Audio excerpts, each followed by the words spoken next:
नमस्कार दोस्तों, कैसे हैं आप सब। आपका स्वागत है आपके अपने चैनल अमेजिंग ज्ञान सागर में। आज की स्टोरी है राधा कृष्ण। सतयुग और त्रेता युग बीतने के बाद जब द्वापर युग आया तो पृथ्वी पर झूठ, अन्याय, असत्य, अनाचार और अत्याचार होने लगे और फिर प्रतिदिन उनके अधिकता में वृद्धि होती चली गई। अधर्म के भार से पृथ्वी दुखित हो उठी। उसने ब्रह्मा, विष्णु और शिव के पास पहुंचकर प्रार्थना की कि वह उसे इस असहनीय भार से मुक्त करें, लेकिन वह तीनों ही पृथ्वी को इस भार से मुक्त करने में असमर्थ थे। कोई उपाय ना देखकर विष्णु ने कहा, चलिए हम लोग भगवान के पास चलें, वही हमें उपाय बता सकेंगे। विष्णु, लक्ष्मी, ब्रह्मा और शिव के साथ गोलोक में पहुंचे तो उन्होंने परम ब्रह्मा परमेश्वर को कृष्ण के रूप में और उनकी माया को राधा के रूप में देखा। गोलोक के वृंदावन नामक सुंदर और सुरमय वन में एक सुंदर आश्रम था।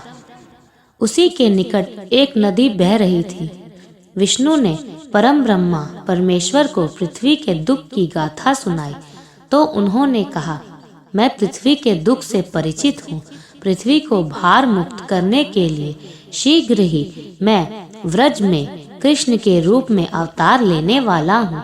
मैं वासुदेव की पत्नी देवकी के गर्भ से जन्म लूंगा और क्योंकि मैं अपनी माया से और मेरी माया मुझसे पृथक नहीं रह सकती, इसीलिए मेरी माया राधा के रूप में बरसाने में वृषभानु गोप के घर में जन्म लेंगी और उसके बाद मैं पृथ्वी को इस भार से मुक्ति दिलाने का प्रयास करूंगा, क्योंकि एक एक पापी का वध करना कठिन है। इसीलिए मैं ऐसा उपाय करूंगा कि संसार में समस्त पापी स्वयं ही लड़ भिड़कर पृथ्वी को भारहीन बना दे। आप लोग निश्चित होकर अपने अपने को पधारिए और मेरे आदेशों की प्रतीक्षा कीजिए। विष्णु आदि देवताओं ने परमेश्वर को प्रणाम किया और अपने अपने लोक में आकर परमपिता के आदेश की प्रतीक्षा करने लगे। कुछ समय बाद ही अत्याचारी और अनाचारी मथुरा नरेश कंस के कारागार में बंदी वासुदेव की पत्नी देवकी ने एक बालक को जन्म दिया। बालक के रूप में जन्म लेने से पूर्व ही भगवान ने उन्हें अपनी योजना बताते हुए आदेश दिया था कि वासुदेव जी उन्हें गोकुल के नंद गोप की पत्नी यशोदा के पास छोड़ आए और उसी समय उनके गर्भ से जन्म लेने वाली कन्या को लाकर कंस के हवाले कर दे। वह कन्या मेरी योग माया है। वासुदेव ने ऐसा ही किया और कृष्ण गोकुल के नंद गोप की पत्नी यशोदा की गोद में पलने लगे। उसी समय उनकी माया ने भी राधा के रूप में बरसाने में वृषभानु गोप की पत्नी के गर्भ में जन्म लिया, जिसका नाम माता पिता ने बड़े चाव से राधा रख दिया। दो अलग अलग गांव में रहते हुए भी राधा और कृष्ण बचपन से ही एक दूसरे को चाहने लगे थे।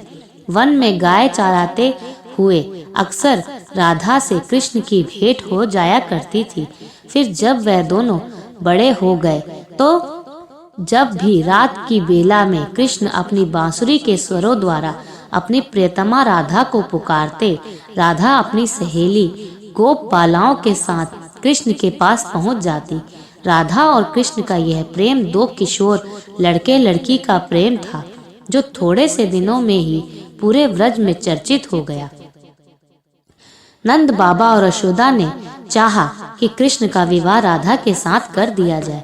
उधर बरसाने में वृषण भानु और उनकी पत्नी कलावती की भी यही इच्छा थी। एक शुभ दिन देखकर राधा और कृष्ण की सगाई कर दी गई।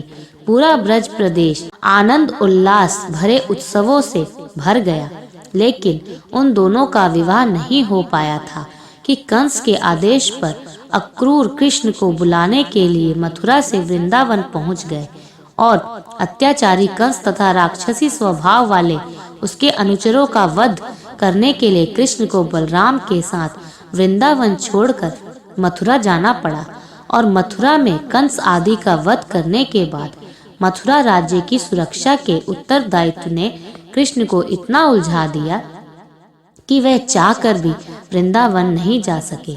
अपने जमाता कंस के वध का बदला लेने के लिए उसके ससुर जरासंध ने अपनी विशाल सेना के साथ मथुरा को घेर लिया, लेकिन कृष्ण और बलराम ने अपने पराक्रम से जरासंध और उसकी विशाल सेना को पीठ दिखाकर भागने पर विवश कर दिया। लेकिन जरासंध पराजित होकर भी शांत नहीं बैठा। उसके कई बार मथुरा पर आक्रमण किया। मथुरा एक छोटा सा राज्य था और मथुरा नगर को सुरक्षित स्थान पर नहीं बसाया गया था। अतः कृष्ण ने मथुरा छोड़कर अन्य कहीं जाने का निश्चय कर लिया और जरासंध की विशाल सेना के बीच से मथुरा वासियों को सुरक्षित निकालकर हजारों योजन दूर भारतवर्ष के पश्चिमी सागर तट पर ले गए और द्वारका नगर की स्थापना करके एक शक्तिशाली यादव राज्य स्थापित कर दिया। अक्रर के साथ मथुरा छोड़कर आने के बाद कृष्ण और राधा का मिलन फिर कभी नहीं हुआ, लेकिन वह आजीवन एक दूसरे को भूल नहीं पाए। वैभव संपन्न द्वारका में अनेक सुंदर पत्नियों का प्यार पाकर भी वह राधा के प्यार को नहीं भूल पाए और संसार आज भी राधा कृष्ण के प्रेम को एक आदर्श प्रेम के महान तथा अमर प्रतीक के रूप में याद करता है। उनकी मूर्तियां भारत के मंदिरों में ही नहीं, विदेश में भी अनेक मंदिरों में प्रतिष्ठित है और लोग बड़े भक्ति भाव से उनकी पूजा आराधना करते हैं। आज की स्टोरी आपको कैसी लगी कमेंट्स करके जरूर बताइएगा।